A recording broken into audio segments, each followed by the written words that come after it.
কবি সুকান্ত ভট্টাচার্যের জন্মশতবর্ষে আমাদের শ্রদ্ধা। সুকান্ত ভট্টাচার্য রচিত পূর্বত্ব গল্প অবলম্বনে আমাদের আজকের শ্রুতি নাটক দুর্ভিক্ষ। নাট্যরূপ আবহ ও নির্দেশনায় শোভা গাঙ্গুলি পান। প্রযোজনা গণতান্ত্রিক লেখক শিল্পী সংঘ বৈদ্যবাটি আঞ্চলিক কমিটি। অভিনয়ে কমলাকান্ত ভট্টাচার্য, বীরেশ্বর দত্ত ও রতনলাল বসু। শুরু হচ্ছে আজকের শ্রুতি নাটক দুর্ভিক্ষ।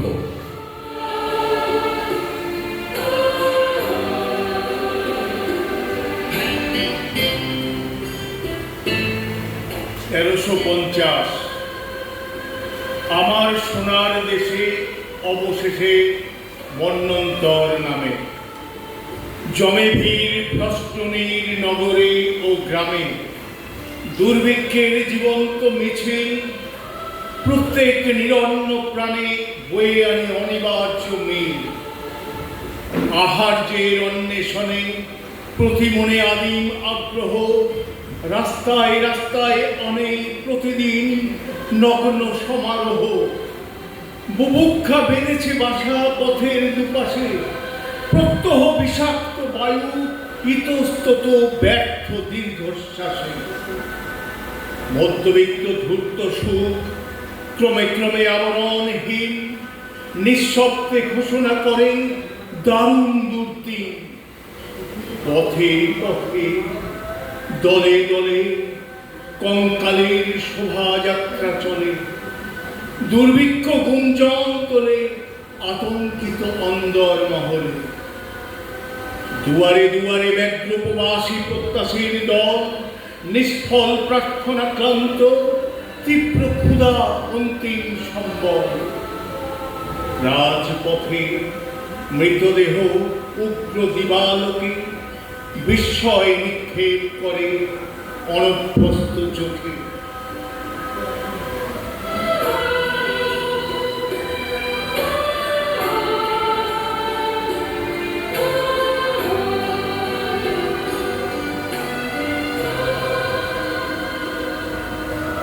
নীলমণিদা, এই স্টেশন যাওয়ার রাস্তার ধারে আজ বেশ কয়েক বছর ধরে দেখছি একজন অন্ধ ভিখারি তার সামনে একটা কাপড় পাতা। লোকটা সারাদিন চুপ করে বসে থাকে মূর্তিমান ধৈর্যের মতো। ওকে কখনো ভিক্ষেও চাইতে দেখি না। ওর চলে কি করে বলতো? মনে হয় কেউ ওকে বুদ্ধি করে এই ভিড় রাস্তার ধারে সকালে বসিয়ে দিয়ে যায়। কারো কাছে কিছু চায় না বটে, তবে ওর নীরবতায় আকৃষ্ট হয়ে যে যা পারে তাই দেয় বোধ হয়। ও তা হলেও হতে পারে। তবে ওই লোকটার প্রতি আমারও এক সময় কেমন যেন একটা কৌতূহল জাগে। ওর সঙ্গে কথা বলে একদিন ওর এক অদ্ভুত উপলব্ধির কথা শুনে বেশ অবাকই হয়েছিলাম। এই সেটা কিরকম ব্যাপার বলো তো একটু শুনি। সমস্ত দিন রাত এখানে যে জনগণের অবিরাম কলধ্বনি আছড়ে পড়ে, লোকটি তার জন্যই নাকি উন্মুখ হয়ে বসে থাকে। ওই কথা শোনাতেই তার লাভ। নিস্তব্ধতা তার কাছে খিদের ছিল কষ্টে। শুনেছ এমন কথা? নীলমণিদা, আর একটা জিনিস লক্ষ্য করেছো? ওই সন্ধ্যেবেলায় যখন ওই সূর্যের তাপ ও লোকজনের কথাবার্তা কমে আসে, তখন সে বিপুল কৌতূহল আবেগের সঙ্গে কাপড় হাতড়ে হাতড়ে কিছু একটা অনুভব করে চাল পয়সা তরকারি আর যেন চেনা কোনো পায়ের অপেক্ষায় বসে থাকে। ও কার অপেক্ষায় বসে থাকো সে তো ভাই বলতে পারি নেই। তা ভজরি, তুই চললে কোথায়? দেখি একবার বাজার দূরে 20 টাকা মন বলেও যদি কেউ আমায় চাল দেয় তো আমি এক্ষুনি নগদে কিনতে রাজি আছি 5 মন, বুঝলে? তা ভাইয়া, তোমার হাতে নগদ টাকা আছে তাই তুমি একথা বলতে পারছো, কিন্তু বেশিরভাগ মানুষের হাতেই তো সেটা নেই কিনা। তাদের অবস্থা একবার ভেবে দেখো তো। জানি না এই চরম দুর্ভিক্ষের সময়ে না খেতে পেয়ে কতজনকেই না মরতে হয়। ও ওই দেখো নীলমণিদা, আজ রাতে ওই লোকটা বসে আছে, আমাদের গলা শুনে কেমন উৎকর্ণ হয়ে উঠেছে। তারা যেন এদিক আগে আসছে, ওদের ডেকে জিজ্ঞেস করবো, বলতে পারো বাবা সকল, কেন কেন চালের মন 30 টাকা, কেন আমরা চাল পাবো না? অজন্মা নেই, প্লাবন নেই, তবু দুর্দিন, তবু দুর্ভিক্ষ।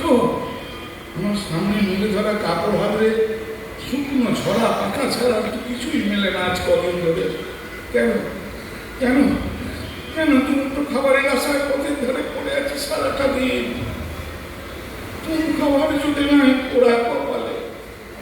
শুনেছ নীলমণিদা, এই ঘনশ্যামের বউটা চাল কিনতে গিয়ে চাল না পেয়ে জলে ডুবে মরেছে আজ দুপুরে।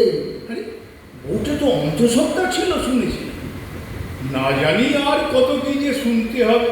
বাবা সকল, বাবা সকল, কিছু ভিক্ষে দিয়ে যাও, বাবা সকল কিছু ভিক্ষে দিয়ে যাও, ভগবান তোমাদের মঙ্গল করবেন। নিজেরাই খেতে পাইলে ভিক্ষা দেবো কি করে? আমরাই পয়সা দিয়ে চাল পাই না, হ্যাঁ তুমি বিনি পয়সায় চাল চাইছো। বেশ জুয়াচুরি ব্যবসা পেরেছো বাবা।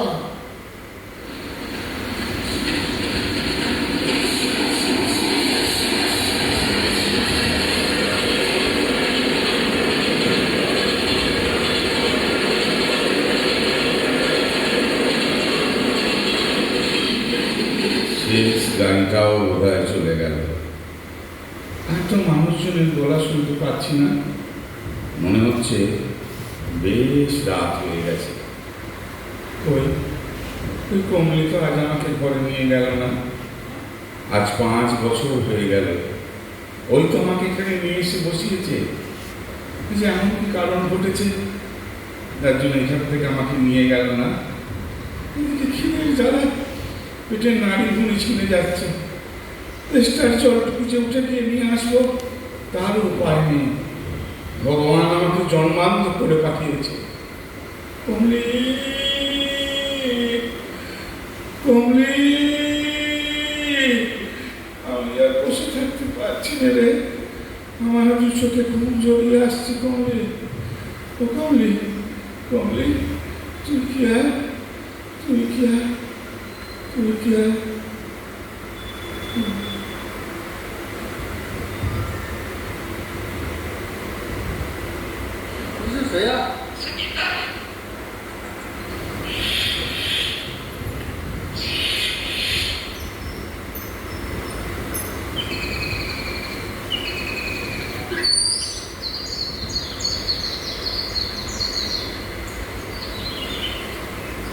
অন্ন চাই, বস্ত্র চাই, বাঁচার মতো বাঁচতে চাই, অন্ন চাই, বস্ত্র চাই, বাঁচার মতো বাঁচতে চাই, অন্ন চাই, বস্ত্র চাই, বাঁচার মতো বাঁচতে চাই, অন্ন চাই, বস্ত্র চাই, বাঁচার মতো বাঁচতে চাই, অন্ন চাই, বস্ত্র চাই, বাঁচার মতো বাঁচতে সকাল চাই। হয়ে গেছে, হ্যাঁ, কাদের গলা শুনছি, একটু আমারই মনের কথা সবাই কেমন চিৎকার করে বলছে। তাহলে এরা সবাই আমার মতো না খেতে পাওয়া মানুষ। বস্ত্র চাই, বাঁচার মতো বাঁচতে চাই, অন্ন চাই, বস্ত্র চাই, বাঁচার মতো বাঁচতে চাই, অন্ন চাই, বস্ত্র চাই, বাঁচার মতো বাঁচতে চাই, ওরা এদিক পানি আসছে মনে হচ্ছে। তাহলে তো আমার পরিবারের সঙ্গে আমার বলতে হবে, অন্ন চাই, বস্ত্র চাই, বাঁচার মতো বাঁচতে চাই, অন্ন চাই, বস্ত্র চাই, বাঁচার মতো বাঁচতে চাই, অন্ন চাই, বস্ত্র চাই, বাঁচার মতো বাঁচতে চাই, অন্ন চাই, বস্ত্র চাই, বাঁচার মতো বাঁচতে চাই, অন্ন চাই, বস্ত্র চাই, বাঁচার মতো বাঁচতে চাই, অন্ন চাই, বস্ত্র চাই, বাঁচার মতো বাঁচতে চাই, অন্ন চাই, বস্ত্র চাই, বাঁচার মতো বাঁচতে চাই, অন্ন চাই, বস্ত্র চাই, বাঁচার মতো বাঁচতে চাই, অন্ন চাই, বস্ত্র চাই, বাঁচার মতো বাঁচতে চাই।